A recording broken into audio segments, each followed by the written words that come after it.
안녕하세요. 네, 반갑습니다. 마스크를 이렇게 쓰고 있으니까 좀 사람이 좀 움츠러드는 것 같은데요. 이렇게 몸을 좀 이렇게 펴시고 예, 그랬으면 좋을 것 같아요. 참 뒤숭숭한 그런 시기인 것이 맞습니다. 언젠가 이 그 사스나 뭐 이런 거보다 조금 더 좀 센 그런 감기인가 이 정도로 생각을 했었는데 어느샌가 이렇게 막 산의 들불처럼 이렇게 번져가 가지고 지금은 이 코로나가 세계를 덮어버린 그런 형국이 됐어요. 참 그리고 또 이 세상에 이상한 문화들을 이 생성하는 이런 지금 사태에 우리가 직면해 있다 이렇게 볼 수 있습니다. 그 포스트 코로나라고 해서 코로나 이후에 벌어질 일들을 이 세계 전문가들이 이렇게 좀 써놓은 글이 있더라고요. 막 열 몇 가지인가를 이렇게 써놨는데 제가 인상적으로 이렇게 봤던 게 뭐냐면 첫째는 그 앞으로 더 이 디지털 시대가 각광을 받을 것이다. 더 첨단적으로 이런 것들을 이게 개발해내고 그럴 것이다. 왜냐하면 사람들이 이게 돌아다니지 못하고 이렇게 집안에 있으면 뭘 하겠어요? 뭐 게임하거나 또는 그런 편리한 어떤 것들을 찾게 되니까 그쪽으로 갈 거다. 이런 게 있고 또 하나는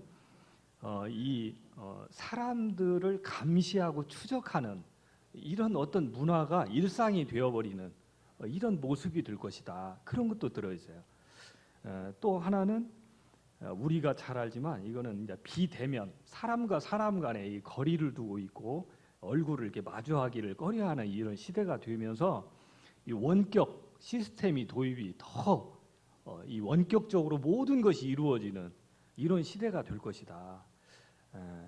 그래서 지금 이런 문화에 의해서 이 종교계에도 많은 심각한 그런 현상들이 나타나죠.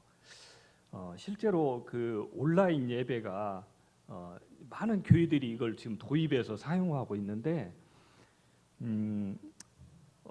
그 성도들 중에 교회를 그동안 이렇게 교회와 함께했던 성도들 중에 상당히 많은 숫자가 이 온라인 예배를 환영한다고 그래요. 이건 굉장한 교회로서는 아주 심각한 문제가 아닐 수 없죠. 그렇게 이제 환영을 해서 또 온라인 예배를 이렇게 하게 되니까 실제로 상당히 많은 숫자들이 교회를 떠나게 됐다는 거예요. 이제 교회에서 그런 어떤 이 통계를 이렇게 뺀 거를 제가 봤는데, 그러니까 이것이 당연한 이렇게 교회를 떠나게 되는 이런 모습이 이렇게 자연스럽게 이렇게 이루어지는 이런 모습을 보게 되는데, 이런 세상의 어떤 흐름 속에서 자신의 정체성을 잃어버리는 성도들이 많다. 이것이 실제로 지금 나타나고 있는 현상이다. 이런 것들을 이렇게 보여줬더라고요. 정말 큰 어떤 이런 기도 제목이 아닐 수가 없죠. 이 기독교계에서.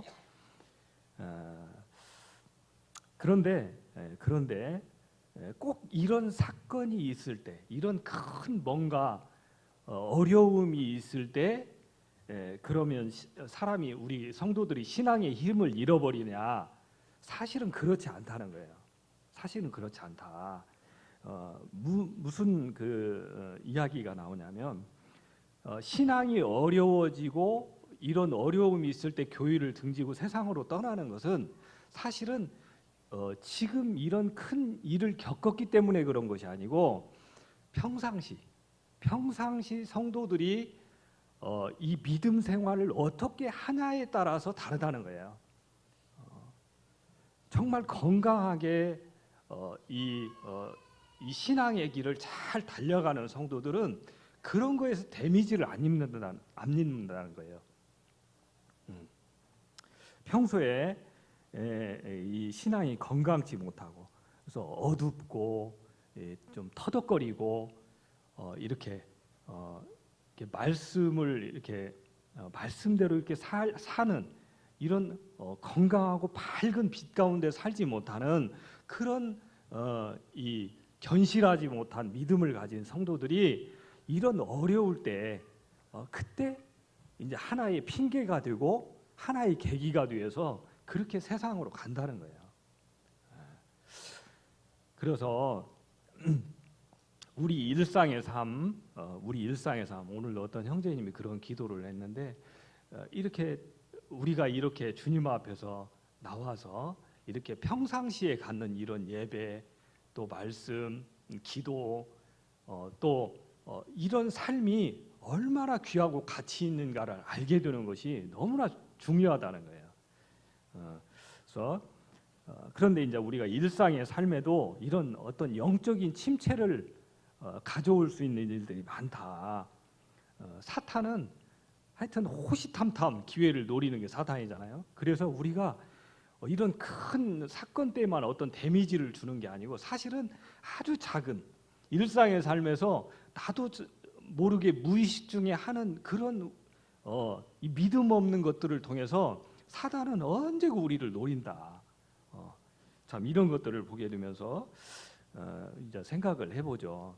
그래서 처음에 이렇게 복음 듣고 예수님 믿었다고 하는 어떤 성도가 정말 구원 가정을 그냥 똑부러지게 하고 진짜 화끈하게 주님 섬길 것 같이 그렇게 했는데 어느 순간부터 이렇게 낯빛이 어두워지고 또 이렇게 침울해지고 이제 그런 모습을 보게 되다가 또 어느 순간에 보니까 이렇게 뒤로 계속 물러가는 그런 모습을 보게 돼요.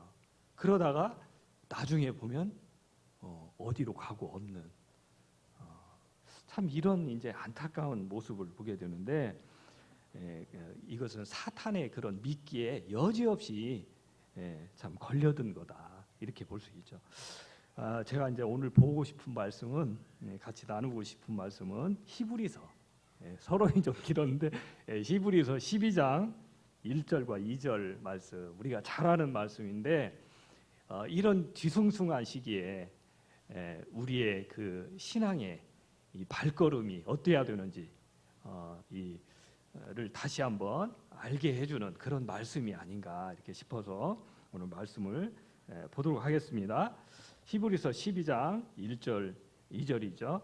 같이 한번 읽도록 하겠습니다. 시작. 이러므로 우리에게 구름같이 둘러싼 허다한 증인들이 있으니 모든 무거운 것과 얽매이기 쉬운 죄를 벗어버리고 인내로서 우리 앞에 당한 경주를 하며 믿음의 주요 또 온전케 하시는 이인 예수를 바라보자. 그는 그 앞에 있는 기쁨을 위하여 십자가를 참으사 부끄러움을 개의치 아니하시더니 하나님 보좌 우편에 앉으셨느니라. 많이 듣던 말씀이죠. 잘 아시는 말씀인데 저는 이 말씀을 이렇게 보면서 이 말씀을 이렇게 묵상을 하다 보면 언젠가 이 강단에서도 그런 말씀이 전해졌었는데 이 경기장에서 이 신앙의 경주를 하는 이런 그런 모습을 이렇게 떠올리게 돼요. 근데 제가 얼마 전에 이제 우리 교회 자매회에서 하게 되는 그 책자가 있죠. 신앙의 투쟁이라는 책자가 있어요. 형제님이 지난주에인가도 소개를 해줬는데 이 신앙의 투쟁이라는 책은 에릭 사워 형제님이 쓰신 책인데 그 책을 이제 잠깐 저도 자주 참석 못하고 한두 번 참석했는가요? 참석했는데 이 신앙의 투쟁이라는 이 단어가 저한테는 이렇게 뭐라고 해야 되냐? 이렇게 아주 인상적으로 이렇게 다가왔어요. 저는 원래 이게 투쟁하고 싸움하는 것을 별로 좋아하지 않아요. 그 자매회 때도 잠깐 간증을 했는데 저는 이렇게 어렸을 때도 이렇게 누구하고 이렇게 많이 싸워본 적이 없어요. 그래서 항상 이렇게 좀 뭐라고 하죠? 피스메이커 까지는 아니어도 이렇게 좀 중재하고 이렇게 좀 화해하고 하는 그런 분위기를 많이 유도하는, 제 얼굴에서도 느껴지죠? 예. 어쨌든 그래서 저는 데모도 한 번도 해본 적도 없고 이제 그런 박근혜 탄핵 때만 한 번 해봤네요. 그래서 이렇게 투쟁, 싸움 막 이런 것을 그렇게 좋아하지 않는데 이 신앙의 투쟁이라는 책을 보면서 생각이 좀 바뀌었어요. 나도 투쟁해야 되겠다. 이런 생각으로 바뀌었어요. 왜 그러냐면 이 신앙의 투쟁이란 단어가 내포하는 것처럼 우리 그리스도인의 삶에는 이 반드시 싸워야 되는 이 전사적인 군인다운 이런 측면이 있다는 것을 이번에 더 깊이 깨달았기 때문에 그래요. 오늘은 이 본문 말씀을 보면서 우리가 이 싸워야 하는 것들이 무엇인가, 또 어떻게 싸워야 하는지 이렇게 같이 나누기를 이렇게 바랍니다. 이 본문 말씀을 이렇게 다시 한번 볼까요? 이러므로 우리에게 구름같이 둘러싼 허다한 증인들이 있으니, 그래서 아까 경기장을 이렇게 생각을 해보라고 했죠. 경기장 안에서 이루어지는 막 이렇게 어떤 난투하는 막 그런 경기가 아니라 이 장거리 이 마라톤을 하는 마치 그런 모습이라는 거예요. 장거리 마라톤. 그러니까 우리가 구원받고 난 이후에 보면은 우리에게는 각자의 내가 달려가야 될 그 트랙이 주어진다는 거예요. 트랙. 그래서 그 트랙에 따라서 법대로 경기를 하는 거죠. 이 성경에서는 달린다는 표현이 참 많이 나오죠. 또 우리가 아까 기도할 때도 신앙을 이 믿음의 삶을 잘 달려가고 싶다 그런 기도들을 해요. 이렇게 보면은 마치 그런 그 마라톤과 같은 그런 것을 연상을 하고 있기 때문에 그런 표현들을 쓰는 거라는 거예요. 그래서 사도 바울도 그런 표현을 썼죠. 나는 선한 싸움을 싸우고 나의 달려갈 길을 마치고 믿음을 지켰으니 라는 이런 고백을 하게 되거든요. 그러니까 이런 표현들을 가장 많이 쓴 게 사도 바울이에요. 그래서 오늘 히브리서 기자도 신앙생활로 우리 앞에 당한 경주다 이런 표현을 쓰는 거예요. 경주다. 제가 이제 우리 큰딸 다현이한테 그런 말을 해줬어요. 이런 말씀을 이렇게 표현하면서 내가 아빠지만 너의 신앙을 대신 달려줄 수는 없다. 네가 경주해야 될 경주를 내가 대신해서 뛰어줄 수는 없다. 너는 너의 믿음을 가지고 그 길을 달려가야 되는데 우리가 옆에서 도와주고 조언해주고 해줄 수는 있지만 그것을 대신해 줄 수 있는 사람은 아무도 없다. 바로 너 자신이다. 이런 표현을 한 적이 있어요. 우리 각자가 그렇다는 거예요. 우리 각자가. 그래서 이제 조금 있으면 이 구원간증도 하고 침례식도 이렇게 순종하고자 하는 우리 이 구도자 분들이 계신데 우리가 믿음을 이 신앙을 처음 시작하는 것도 너무 중요하지만 그러나 이 신앙의 길을 이 우리 앞에 당한 경주를 끝까지 완주하는 것도 너무 중요하다는 거예요. 너무 중요하다는 거예요. 실제로 그렇지 못하고 중간에 중도 포기하거나 주저앉는 그런 성도들이 있는 것을 우리가 볼 수 있다는 거죠. 그래서 그러면 신앙의 경주에서 정말 승리하고 끝까지 완주하는 게 사실은 승리인데 끝까지 완주하는 그런 삶을 살려면 우리가 어떻게 해야 되냐? 여기 이제 몇 가지 우리가 이렇게 볼 수가 있죠. 첫째로 이 경주는 우리만 달리는 것이 아니고 우리를 둘러싼 많은 그런 증인들이 우리를 지켜보고 있다는 거예요. 자, 그 부분이 나오죠. 이러므로 우리에게 구름같이 둘러싼 허다한 증인들이 있으니. 근데 여기서 우리가 좀 주목해서 볼 부분이 있는데 구름같이 둘러싼 허다한 관중이 아니에요. 그 관중들이 아니라는 거예요. 관중은 경기를 해본 적이 없어요. 그냥 지켜보는 사람들이에요. 그러나 여기에서 말하는 증인은 다른 거예요. 증인은 구경뿐이 아니라 우리보다 앞서서 이 신앙의 길을 달려갔던 그리고 그것을 완주했던 승리자들이라는 거예요. 그들이 지금 우리를 이렇게 지켜보고 응원해주고 있는 것 같은 그런 모습을 지금 우리가 볼 수 있어요.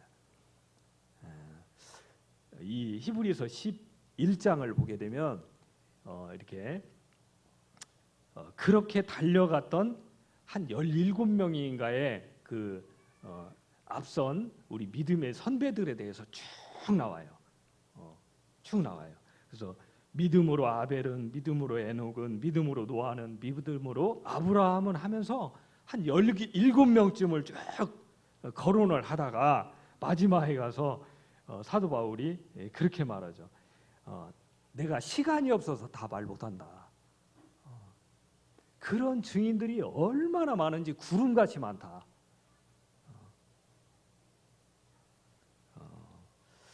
이 증인들이 우리에게 말해주는 것은 이 길이 틀림없이 영예로운 길이라는 것을 증명해주고 있다는 거예요. 그래서 이러한 응원에 힘입어서 또 그 길이 얼마나 영광스럽고 은혜로운 길인가를 바라보면서 우리도 그렇게 힘있게 달려갈 수 있다. 이런 것을 이제 보여주고 있죠. 그러면서 두 번째, 무거운 것과 얽매이기 쉬운 죄를 벗어버려라. 이런 표현이 나와요. 무거운 것과 뭐라고요? 얽매이기 쉬운 죄. 학자들 간에는 이렇게 견해가 좀 다를 수 있는데 여기서 무거운 것 이것은 꼭 죄가 아니더라도 이 경주를 하는 데 있어서 우리가 이 신앙의 경주를 해 나가는 데 있어서 거추장스럽고 우리를 무겁게 만드는 우리를 주저앉힐 수 있는 이런 것들을 말한다는 거예요. 우리 이제 마라톤을 해보신 형제님이 제일 앞에 앉아 있어서 참 어떤 예를 들기가 제가 좀 그러긴 한데 우리 원진이 형제님은 실제로 마라톤을 해봤기 때문에 근데 우리가 TV에서 봐도 이 마라토너들이 이 경기를 할 때 보면 무를 가지고 뛰는 것이 그 위법한 건 아니에요. 법을 어기는 것은 아니거든요. 규칙을 어기는 건 아니거든요. 음료수를 가지고 뛴다거나 무거운 옷을 입고 뛰는 것이 이게 뭐 잘못된 건 아니에요. 그러나 그렇게 뛰는 사람이 하나도 없다는 거예요. 그렇게 뛰는 사람이 하나도 없다는 거예요.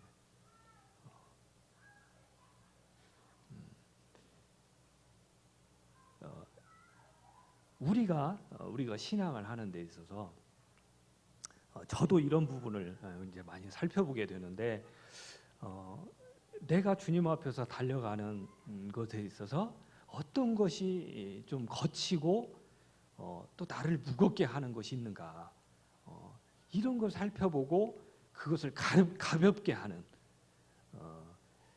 그래서 우리가 잘 알듯이 심플 라이프라는 것도 사실은 이런 측면이 있는 거죠. 성도들이 너무 많은 일에 매여서 사는 것도 사실은 무거운 거고 또 어떤 이제 학자들은 세상의 근심, 걱정, 염려 이런 것들이 무거운 거다 이렇게 말하는 분도 있거든요. 그러니까 막 매일 삶 속에서 막 이 근심 걱정에 시달리고 살아. 이런 것도 우리가 이 경주를 하는 데에서 굉장히 방해가 되는 요소라는 거예요. 그래서 심플하게 이 나의 이 삶을 정돈하고 가지런히 하고 단순하게 하고 그렇게 달려가는 모습은 정말 중요하다 볼 수가 있죠. 또 얽매이기 쉬운 죄 이것을 이제 어떤 목사님은 그렇게 표현하더라고요. 얽매이기 쉬운 죄가 뭐냐? 여기에서 얽매이기 쉽다 이렇게 썼잖아요. 그러니까 사단이 우리를 끊임없이 이렇게 노리는데 나하고 전혀 상관이 없는 무관한 것들 가지고 나를 꼬드기는 게 아니라는 거예요. 우리가 이렇게 낚시를 하면 이 고기들이 아주 좋아할 만한 그 미끼를 달아서 낚시를 하잖아요. 그래서 그것을 달아서 그 고기가 잘 다니는 곳에 이렇게 놔두면 이렇게 왔다 갔다 하다가 덥석 물어버리는, 마치 이렇게 사단이 우리를 이렇게 수시로 우리를 노략질하려고 이런 미끼를 던지는데 나하고 전혀 상관이 없는, 내가 정치에 전혀 관심이 없는데 정치 문제를 가지고 나를 꼬드기거나 시험에 빠뜨리는 게 아니라는 거예요. 내가 평상시에 잘 걸려 넘어지던 거, 잘 시험에 빠지던 것을 또 그걸 가지고 이렇게 미끼를 던져서 내 앞에 왔다 갔다 가지고 노는 듯한, 마치 사단이 그렇게 우리를 이렇게 꼬드기려고 한다는 거예요. 우리가 이런 그런 약점들이 있죠. 저도 이제 저 자신을 돌아보면서 그런 약점들이 뭔지 저도 스스로 많이 알아요. 그리고 또 많이 넘어져요. 그런 것들에. 우리 학생들,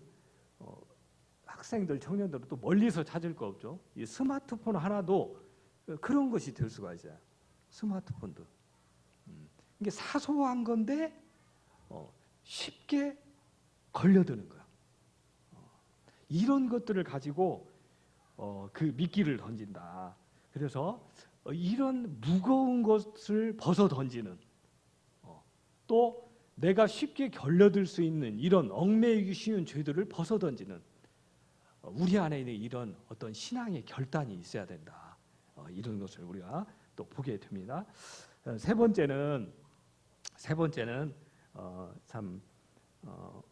그 신앙의 투쟁이라, 아까 그 책에서도 우리가 신앙의 경주를 잘 하려면 어떻게 살아야 되냐 해놓고 제1과에 예수를 바라보자 이렇게 써 있어요. 예수를 바라보자. 뭐라고요? 예수를 바라보자. 이 말은 너무 익숙한 말인데도 우리가 다시 들어야 되는 말이에요. 내가 뭔가 무거워지고 어려워지는 것은 이미 내가 예수님에게서 시선을 뗀 거나 다름이 없다. 그래서 여기서도 2절에 보면 믿음의 주요 또 온전하게 하시는 이인 예수를 바라보자, 이 말씀이 나오죠.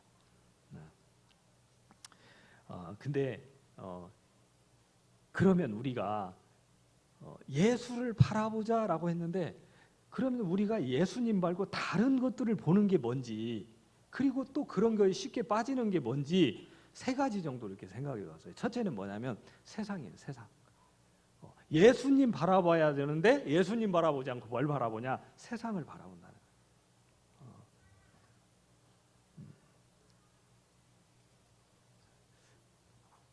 거예요. 성경에서 말하는 세상은 하나님을 대적하는 이 사단이 통치하는 나라를 말하죠.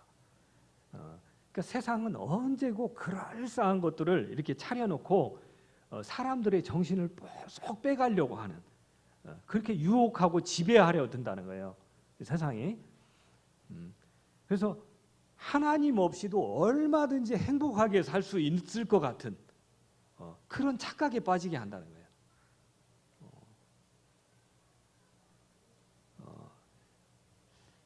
그래서 잠시 후면 없어지고 사라질 것들을 그렇게 바라보게 만드는. 그래서 이 땅만 바라보고 사는 사람, 뭐 이런 표현도 쓰잖아요. 그게 마치 이 세상만 바라보고 사는 것을 말하는 거다. 그래서 없어지고 사라질 것들에 나 자신의 미래와 영혼을 걸어버리는 이런 위험한 일을 한다는 거예요. 맥도날드 형제님은 이런 그런 표현을 썼어요. 하나님의 아들이신 예수님을 못 박은 것이 세상이다. 근데 우리가 이 세상을 사랑하는 것은 우리가 곧 대적자가 된다는 거예요. 배신자가 되는 거예요. 지금 이 코로나 사태뿐만 아니라 이 세상은 언제고 그런 방향성을 가지고 가죠. 언제고 우리 성도들의 믿음을 흐트러뜨리고 그 하나님이 원하시지 않는 그런 것을 추구해 나가도록 그렇게 부추기는 게 이 세상이라는 거예요. 그래서 첫 번째로 이 세상을 바라보지 말라. 두 번째로 바라보지 말 것이 있는데 뭘 것 같아요? 다른 사람 바라보지 말자. 다른 사람 바라보지 말자. 기독교는 이타적인 삶을 가르치는 종교죠. 우리는 나 자신의 이기가 아닌 예수님을 믿고 난 다음에는 하나님, 그 다음에 다른 사람을 위해서 사는 그런 삶을 추구하고 그렇게 가르치죠. 다른 사람을 섬기고 돕고 사랑하는 것이 이제 기독교의 강령이죠. 그런데 여기서 다른 사람을 보지 말라, 이것은 무슨 뜻이냐면 사람에 대해서 너무 기대를 하지 말라는 거예요. 사람에 대해서. 그러니까 하나님에 대해서 우리가 기대하는 것처럼 사람에 대해서 너무 기대하지 말아요. 그러면 반드시 실망하게 돼 있다는 거예요.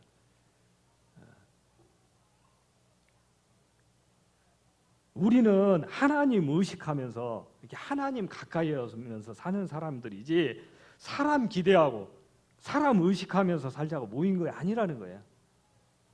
얼마 못 가서 아무리 훌륭한 사람 같아도 기껏해야 그 사람이 인간이라는 사실을 깨닫게 된다는 거예요. 우리가 얼마 전에 TV에서도 그런 걸 느끼잖아요. 정말 안 그럴 것 같은데 뒤통수 맞는 별 수 없는 죄인이구나. 이런 것을 우리가 본다는 거예요. 또 성경에서도 이제 저도 그런 시험을 받을 때가 많이 있었어요. 뭐냐면 이렇게 신앙생활을 하는데 교회에서 이렇게 생활을 하는데 자꾸 다른 사람을 의식하게 된다는 거예요. 의식하게 돼요. 그러면 내 안에 남는 것은 뭐냐면 그 사람이 잘 달려갈 때 박수 쳐주고 고마워하고 막 그러기보다는 뭐라고 하죠? 의식하고 좀 경쟁심을 가지고 라이벌 의식 생기고 그렇게 자꾸 이렇게 어떤 삐뚤어진 마음에 이런 시험들이 다가오는 거예요. 우리 형제 자매님들은 안 그런가요?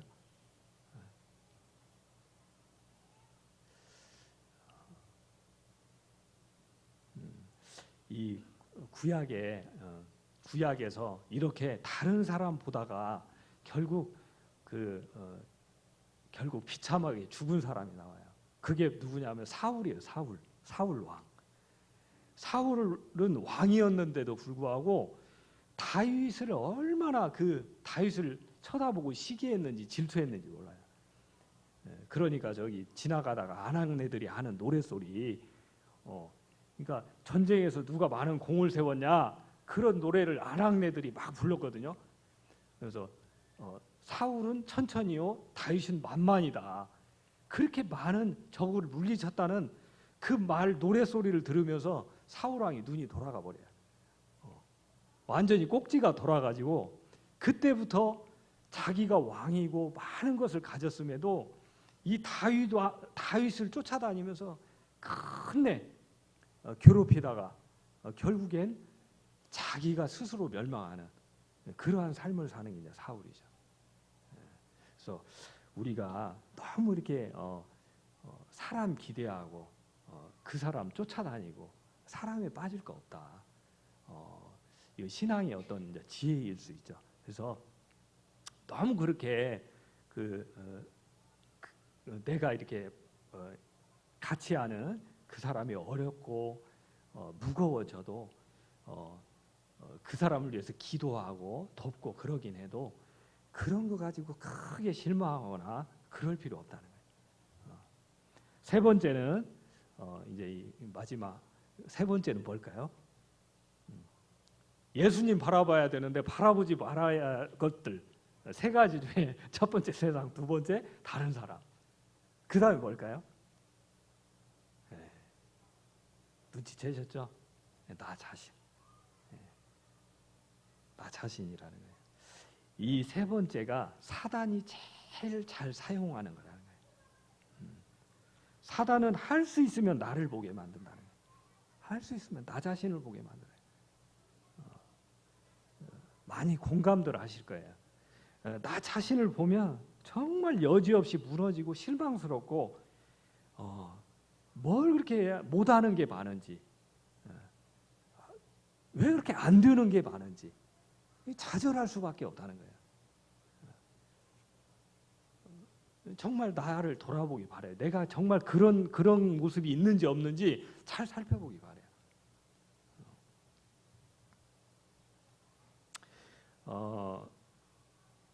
심지어 바울 사도도 그렇게 자기 자신을 돌아본 적이 있어요. 로마서 7장에 그런 부분이 나오죠. 오호라 나는 공고한 사람이로다. 그래서 절망하는 자신을 봐요. 자기를 바라볼 때 선한 것이 하나도 없어. 실망투성이야. 안 되는 거예요. 나아갈 힘이 없어. 좌절하고 절망해요. 결국 그렇게 자신을 자꾸 정죄하다가 더 악한 그런 사단의 꼬임에 빠져 들어간다는 거예요. 그래서 그냥 완전히 움츠러들어서 맹모추고 그렇게 쪼그라든 자신을 보든가, 그러다가 오히려 그 자기가 잘못하고 있는 것들을 거기에 정당성을 부여하고 합리화시키면서 오히려 고개를 뻣뻣이 들고 뭐 다들 그러지 나만 그러냐는 식으로 이렇게 또 나온다는 거예요. 이 인간의 이 죄성을 볼 수 있다는 거예요.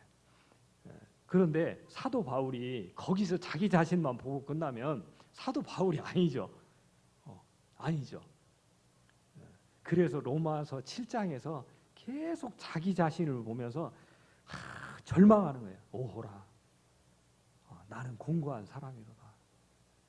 정말 나는 죽을 죄인이구나. 이런 사실을 발견하고 끝나는 게 아니고 8장 1절로 넘어간다는 거예요.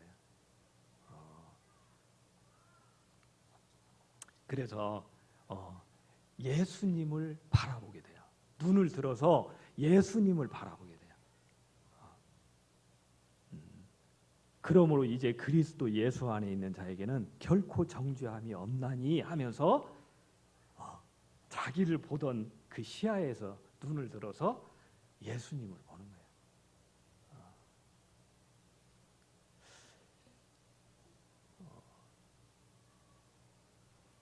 우리가 경기를 하는데 이 어떤 경기를 해야 되느냐, 이런 모습을 우리에게 보여주면서 무거운 것, 얽매이기 쉬운 것 다 벗어던지는 이런 나의 어떤 정결한 삶을 이렇게 말하면서, 그러나 그것만 가지고 안 된다는 거예요.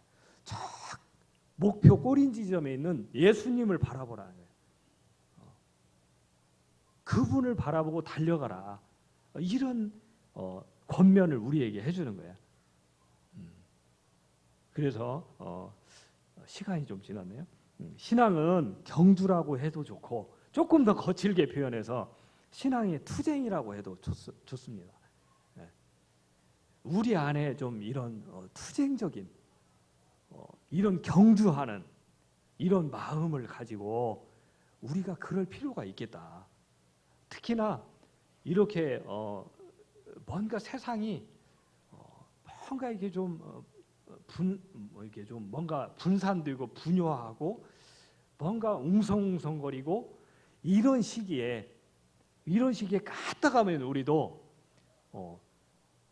나도 모르게 그냥 그런 흐름에 젖어들어오고 빠져버리는 이런 우리 모습을 볼 수 있겠다, 이런 생각이 됐어요. 그래서 투쟁에는 결단이 따르고 결단하는 의지가 따른다는 것을 우리가 볼 수 있는데, 우리가 온전한 믿음의 경주를 하려면 반드시 하지 말아야 될 것과 또 바라봐야 되는 것이 무엇인지를 이렇게 오늘 말씀을 통해 저희들이 배우게 됩니다. 그러니까 우리가 처음에 신앙생활을 할 때 그때도 복음 듣고 예수님 만났거든요. 그때도 우리가 나 자신만 보고 있던 사람이 눈을 들어서 예수님 보는 게 그때 복음을 들었고 그때 구원받은 거죠. 그 예수님 바라보는 게 구원이었잖아요. 근데 우리가 마지막 완주할 때 끝까지 바라봐야 돼요. 그리고 그 결승 지점에서 나를 반겨주실 분도 바로 예수 그리스도라는 거예요. 그분이 거기에 계신다는 거예요. 그러면 신앙의 출발에서 끝 완주할 때까지 지금 우리가 그런 시점에 있는데 여기에서도 계속 우리는 뭘 바라봐야 되냐? 예수 그리스도를 바라봐야 된다는 거예요.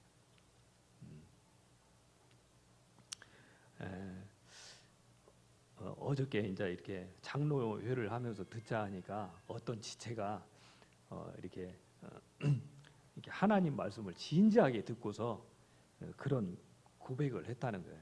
자기가 다시는 이전처럼 살지 않겠다. 다시는 이전과 같은 그런 무겁고 그런 이런 어떤 나약한 그런 삶을 살지 않겠다. 이런 고백을 했다는 거예요. 참 놀랍죠. 우리가 이렇게 주님 안에서 많은 말씀을 듣고 이렇게 배워도요. 사실은 내가 이런 굳은 마음을 가지고 내 삶을 정돈하고 다시금 하나님 앞에 일어서서 가는 그런 결단과 의지를 표현하는 것은요. 사실 쉽지는 않은 것 같아요. 많이 말씀 듣고 고개 끄덕거려도 집으로 돌아가면 다시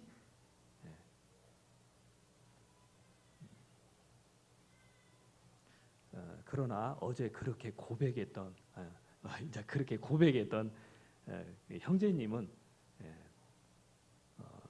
잠깐 트랙에서 넘어졌을지언정 다시 일어난 거죠. 다시 일어난 거예요. 사실 우리 개인에게 있어서 이게 부흥이죠. 일어섬이거든요. 일어섬이에요. 다시 마음을 다잡고 그 경주를 하기 위해서 눈을 들어서 그 낡고 무거운 것들 벗고 그렇게 하나님 앞에 달려가고자 하는 처음에 내가 가졌던 그 믿음의 소망을 가지고 이렇게 달려가고자 하는 마음을 갖는다는 거예요. 우리가 정말 이런 시기에 하나님 말씀이 정말 우리 마음에 임재해서 이런 결단의 신앙을 하고 하나님 앞에 선한 경주를 하는 우리가 되었으면 좋겠습니다. 길어서 죄송하네요. 기도하고 마치도록 하겠습니다. 아버지 하나님, 저희들 자신을 보게 될 때 참 무거운 것도 많고 또 얽매이기 쉬운 것들이 얼마나 많은지를 보게 됩니다. 아버지 하나님, 그러나 하나님 말씀처럼 온전한 이 믿음의 경주를 하기 위해서 이런 것들을 벗을 줄 아는 그런 결단과 그런 의지와 이 하나님 앞에서 이 투쟁적인 그런 삶을 사는 그런 우리가 되어서 주님이 바라시는, 주님이 기뻐하시는 그 신앙의 경주를 잘 마칠 수 있도록, 그리하여 우리를 위해서 죽으신 예수님을 기쁘시게 해드리는 그런 우리의 삶이 되기를 간절히 기도를 드립니다. 우리에게 믿음 주시기를 주님 앞에 의탁을 드립니다. 예수님의 이름으로 감사하며 기도하옵나이다. 아멘.